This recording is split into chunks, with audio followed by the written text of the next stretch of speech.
तो आइए, नमस्कार दोस्तों, स्वागत है आपका अपने YouTube चैनल रिया स्टार्ट पे। हम उम्मीद करते हैं आप लोग स्वस्थ, मस्त और व्यस्त होंगे और खुद को बेहतर बनाने की कोशिश कर रहे होंगे। तो देखिए, आज फिर हम हाजिर हैं आपके सामने नई ऊर्जा और नई विश्वास के साथ। तो चलिए, आज का जो प्रश्न होने वाला है, आज का जो सेशन होगा, पंडित विष्णु नारायण भातखंडे के जीवनी के बारे में हम लोग आज चर्चा करेंगे। आप जानते हैं, कल के जो सेशन था शाम का, उसमें हम पंडित विष्णु दिगंबर पलुस्कर, जो कि इसी के समय था, दोनों का दोनों जो है आपको एक ही समय के, और हिंदुस्तानी संगीत में सबसे बड़ा योगदान अगर है तो इन्हीं का है। इन दोनों को हम लोग कभी भुला नहीं सकते, क्योंकि विष्णु नारायण भातखंडे पद्धति के अनुसार ही अभी हम लोग को शिक्षा प्राप्त होती है संगीत की। इससे पहले ऐसे इतना सुलभ तरीका से संगीत शिक्षा प्राप्त नहीं किया जा सकता है। तो दो ही व्यक्ति आप जानते हैं कि विष्णु दिगंबर पलुस्कर जी और पंडित विष्णु नारायण भातखंडे जी। तो विष्णु दिगंबर पलुस्कर जी का ज़्यादा स्वरलिपि प्रचलित में नहीं है, लेकिन स्वरलिपि प्रचलित ज़्यादा किसका है, तो विष्णु नारायण भातखंडे जी का है।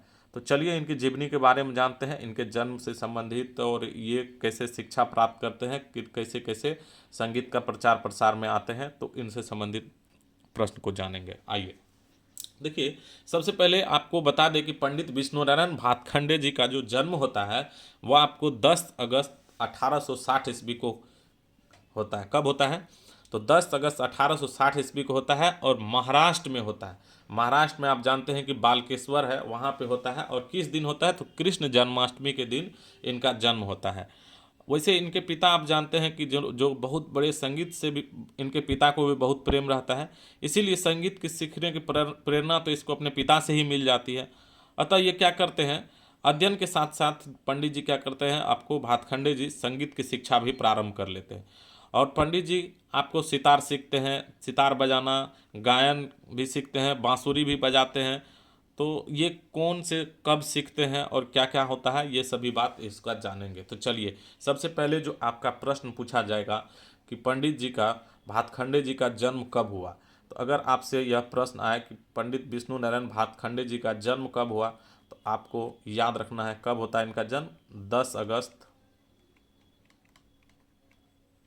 10 अगस्त 1860 ईस्वी को, 10 अगस्त 1860 ईस्वी को होता है। कहाँ होता है जन्म, जन्म स्थान आपको याद रखना है, महाराष्ट्र में होता है।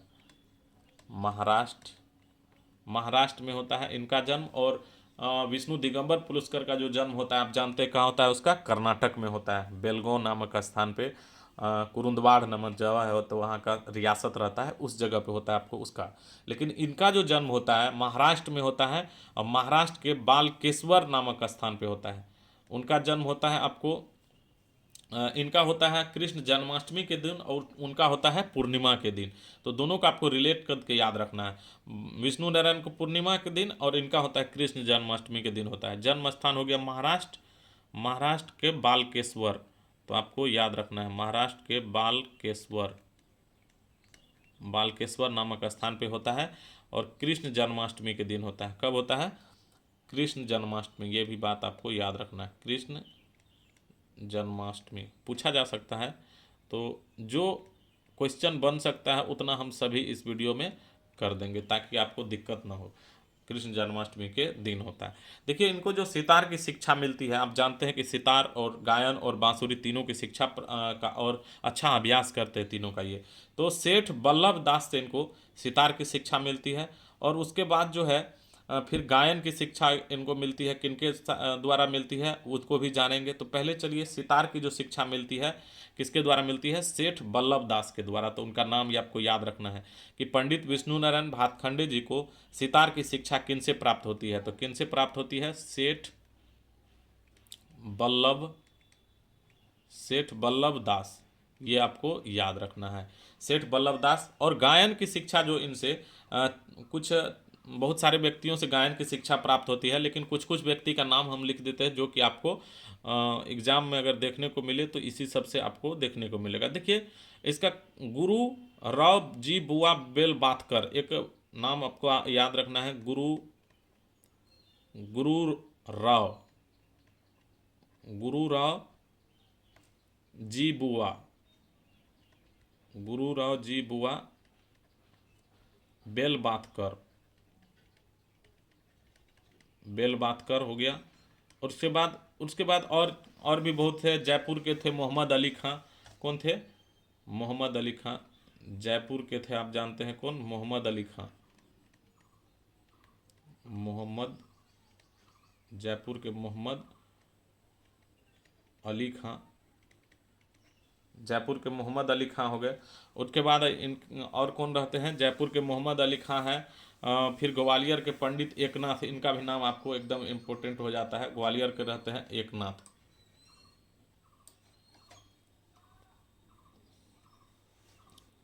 ग्वालियर से रहते हैं कौन? एकनाथ रहते हैं, ग्वालियर के एकनाथ। ग्वालियर से आपको एकनाथ रहते हैं। और कौन रहते हैं?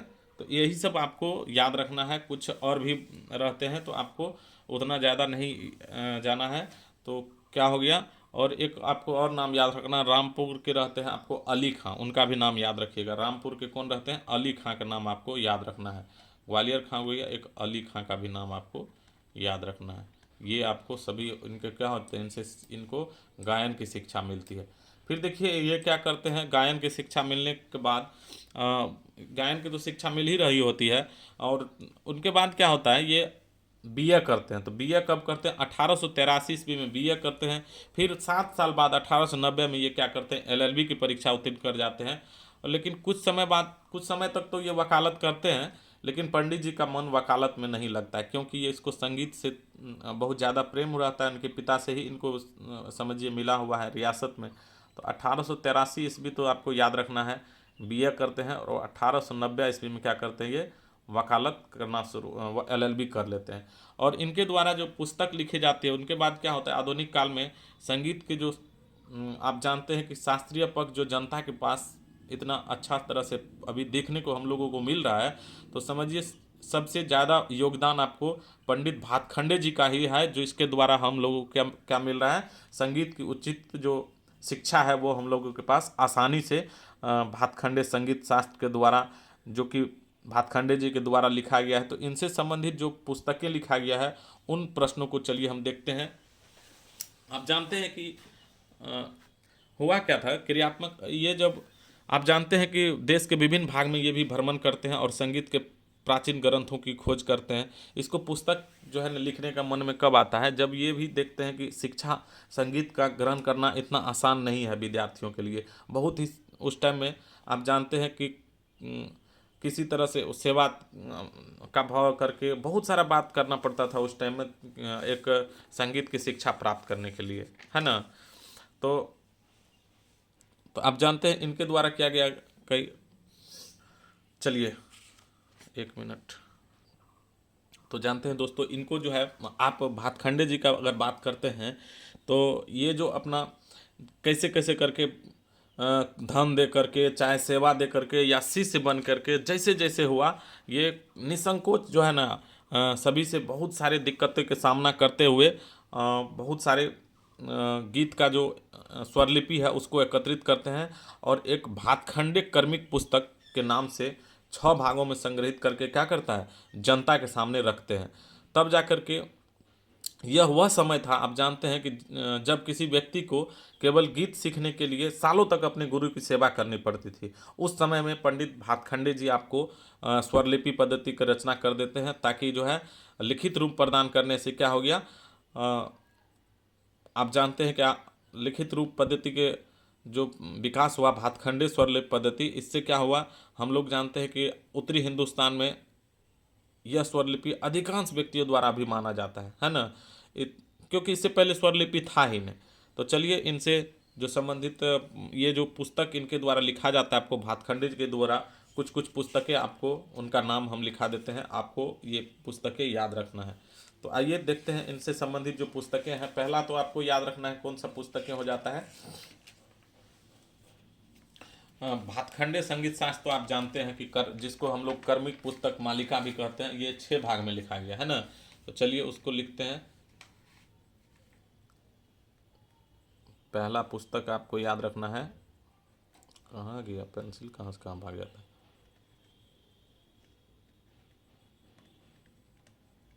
हिंदुस्तानी संगीत पद्धति।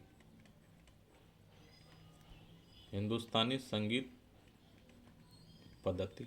तो आप जानते हैं हिंदुस्तानी संगीत पद्धति को ही क्या कहते हैं? कर्मिक पुस्तक मालिका भी कहते हैं।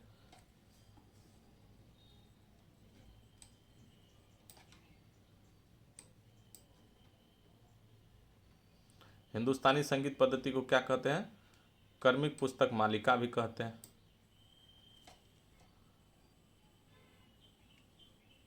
याद रखना है, कर्मिक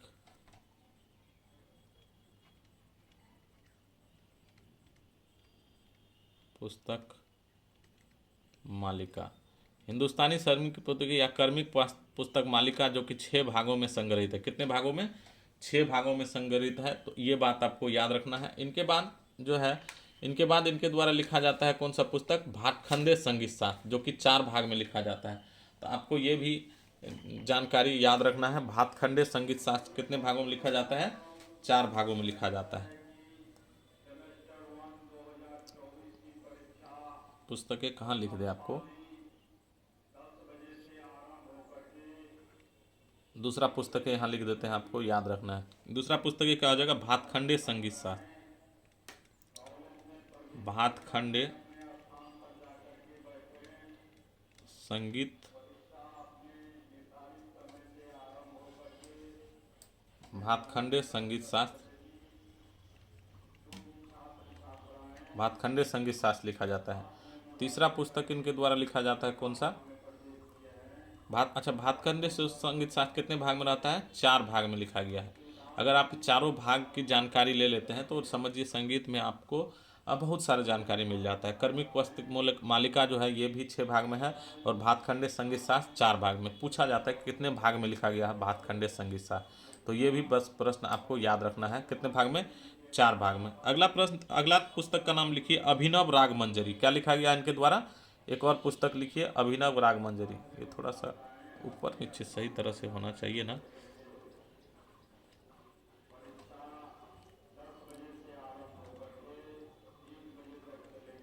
अभिनव राग मंजरी।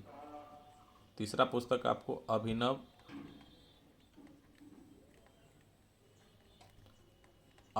राग मंजरी। तो दोस्तों आप जानते हैं कि तीसरा पुस्तक ये भातखंडे संगीत शास्त्र, हिंदुस्तानी संगीत पद्धति, अभिनव राग मंजरी। एक और पुस्तक का नाम लिखिए जो कि बहुत पूछा जाता है, श्री मलक्ष संगीतम। यही लिखा गया था। लक्ष्य संगीत जो है यह किनके द्वारा लिखा गया था?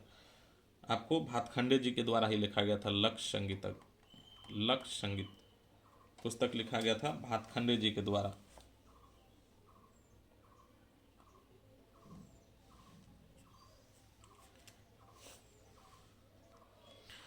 हाँ, लक्ष्य संगीत के बाद एक और पुस्तक लिखा जाता है कौन सा? तो आप जानते हैं लक्ष्य संगीत, और एक और याद रखिए स्वर मालिका, जो कि बहुत ही स्वर मालिका के बारे में आप भी जानते हैं कि स्वर मालिका के बारे में पंडित भातखंडे जी बहुत ही स्वर मालिका के द्वारा ही हम लोगों को क्या होता है, किसी भी राग को और उसको गा पाते हैं आसानी से। तो स्वर मालिका पुस्तक के को अगर जानते हैं तो अच्छा से जान पाते हैं। तो ये हो गया आपको प्रमुख 5 पुस्तकें जो आप देखें पंडित भातखंडे के जो द्वारा लिखा जाता है। तो अगला बात चलिए देखते हैं राग वर्गीकरण। ये आप देखते हैं राग वर्गीकरण का जो लिखा हुआ है। आप जानते हैं कि इनके बाद क्या होता है, पंडित भातखंडे जी जो है आप जानते हैं उससे पहले क्या होता है, अभी भातखंडे जी आते हैं, उससे पहले राग वर्गीकरण की एक नवीन विधि जो कि थाट राग वर्गीकरण का प्रचलन करते हैं। पहले तो राग वर्गीकरण का विधि चलते रहता है, लेकिन भातखंडे जी क्या करते हैं, राग वर्गीकरण के जगह पे थाट राग वर्गीकरण का प्रचार करते हैं, और वैज्ञानिक ढंग से समस्त रागों को 10 थाट में विभाजित करते हैं। और यह वर्गीकरण जो है अभी भी विद्वानों के द्वारा सबसे ज़्यादा मान है।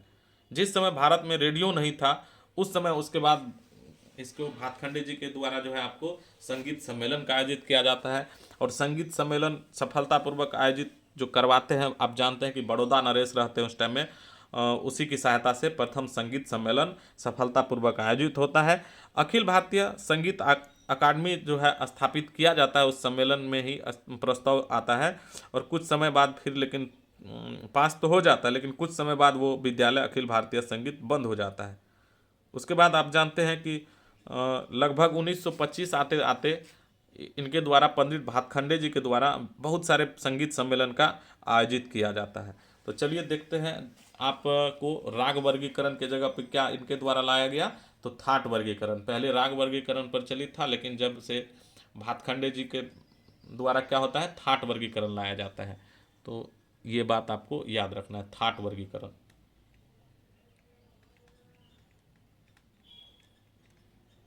थाट वर्गीकरण। उसके बाद देखिए राग वर्गीकरण में जो शुद्ध थाट माना जाता था पहले, आप जानते हैं कि राग वर्गीकरण में जो शुद्ध थाट माना जाता था वह किसको माना जाता था, काफ़ी थाट को राग वर्गीकरण में शुद्ध थाट माना जाता है। और अभी हम लोग किसको मानते हैं, अभी जो हम लोग राग वर्गीकरण तो मानते नहीं, अभी हम लोगों का थाट वर्गीकरण है। तो थाट वर्गीकरण में शुद्ध थाट हम लोग अभी मानते हैं किसको, बिलावल को शुद्ध थाट मानते हैं। बिलावल, बिलावल हो जाएगा। बिलावल को क्या मानते हैं, शुद्ध थाट। और आप जानते हैं बिलावल को शुद्ध थाट मानते हैं। और उनके बाद सबसे पहला संगीत सम्मेलन आपको क्या बताएं, तो सबसे पहला संगीत सम्मेलन जानते हैं आप जो है 1916 ईस्वी में। 1916 ईस्वी में कौन करते हैं, तो बड़ौदा में होता है। कहाँ होता है ये भी आपको याद रखना है, सबसे पहला संगीत सम्मेलन 1916 ईस्वी में कहाँ होता है, तो बड़ौदा में होता है। और बड़ौदा नरेश करवाते हैं, बड़ौदा जो कि गुजरात में है, बड़ौदा नरेश करवाते हैं सबसे पहला, बड़ौदा में होता है। और बड़ौदा नरेश वहाँ का सम्मेलन करवाते हैं। उसके बाद देखिए संगीत सम्मेलन होता है पहला, और उसी में नाटक अकादमी और स्थापित होता है। और लेकिन वो कुछ दिन नहीं चलता। उसके बाद विद्यालय की स्थापना, पहला विद्यालय का स्थापना आप जानते हैं कि बड़ौदा विद्यालय का ही स्थापना होता है। उस टाइम में पहला विद्यालय जो स्थापना होते हैं, तो कौन सा विद्यालय का स्थापना होता है, तो संगीत विद्यालय बड़ौदा।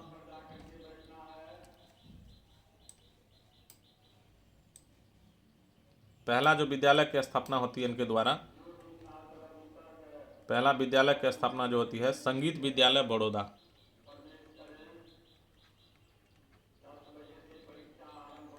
संगीत विद्यालय बड़ौदा में स्थापित होती है पहली। तो आपको याद रखना है पहला संगीत विद्यालय क्या होता है, बड़ौदा में स्थापित होता है। उसके बाद इसके द्वारा मैरिज म्यूजिक कॉलेज स्थापित किया जाता है। नहीं, उससे पहले आपको माधव संगीत विद्यालय भी स्थापित किया जाता है। आप देखिए दूसरा नंबर में लिख लीजिए, कौन सा विद्यालय स्थापित करते हैं, तो माधव संगीत विद्यालय।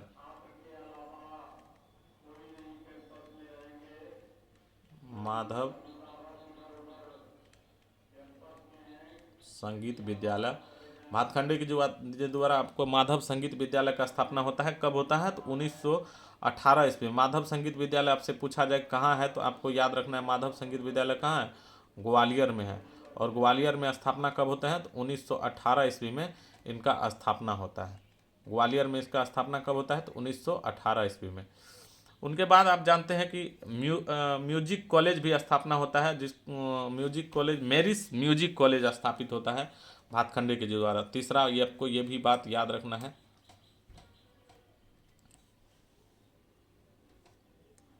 मेरिस music college, Marris music, Marris music college, Marris music college स्थापित होता है। या अभी मेरिस म्यूजिक कॉलेज का स्थापना कब होता है, 1926 ईस्वी में होता है। 1926 ईस्वी में होता है मेरिस म्यूजिक कॉलेज का स्थापना। और मेरिस म्यूजिक कॉलेज को ही अभी क्या कहते हैं, भातखंडे महाविद्यालय कहते हैं। भातखंडे संगीत महाविद्यालय, अभी इसी को भातखंडे, भातखंडे संगीत महाविद्यालय कहा जाता है। आपको ये भी बात याद रखना है, मेरिस म्यूजिक कॉलेज को ही अभी भातखंडे संगीत महाविद्यालय कहा जाता है। और ये जो स्थापना होता है 1926 में होता है। माधव आप जानिए गए तो ग्वालियर में 1918 में होता है। अब देखिए इनसे जो संबंधित बात है, आप जानते हैं कि ये क्या करते हैं। अब इनका जब ये सभी पुस्तक लिखने के बाद इनकी लगभग पूरा जीवन भर ये संगीत की सेवा करते हैं। और लगभग आप इनका जो मृत्यु है, आपको 11 दिसंबर 1936 को इनका मृत्यु हो जाता है। इनका जो मृत्यु है 11 दिसंबर 1936 ईस्वी को इनका मृत्यु हो जाता है। कहाँ होता है इनका मृत्यु, तो मृत्यु इसका बम्बई में हो जाता है। बम्बई में बड़ौदा में जन्म होता है और इनका मृत्यु जो होता है बम्बई में हो जाता है। तो आपको ये बात याद रखना है। तो देखिए इनसे जो संबंधित प्रश्न है इसी इसी में से आपको प्रश्न देखने को मिलेगा। ज़्यादा प्रश्न नहीं है, बस समय आपको थोड़ा ज़्यादा लग गया होगा क्योंकि समझाने में थोड़ा समय लग जाता है। और देखिए दोस्तों, अगर आप संगीत के विद्यार्थी हैं और आप शिक्षक बनने के लिए ही अभी पढ़ रहे होंगे, तो आपको सबसे पहले शिक्षक बनने के लिए शिक्षक कैसे पढ़ाते हैं वो भी जानना जरूरी है। तो इस हिसाब से आप पढ़िए कि कुछ आप विद्यार्थी को पढ़ा पाएँ। तो चलिए दोस्तों, मिलते हैं अगले सेशन में नया टॉपिक में नई ऊर्जा और नए विश्वास के साथ। जय हिंद, जय भारत। और हाँ, शाम में आप अपने फिर से दूसरे नए टॉपिक में जुड़ना नहीं भूलिएगा। धन्यवाद।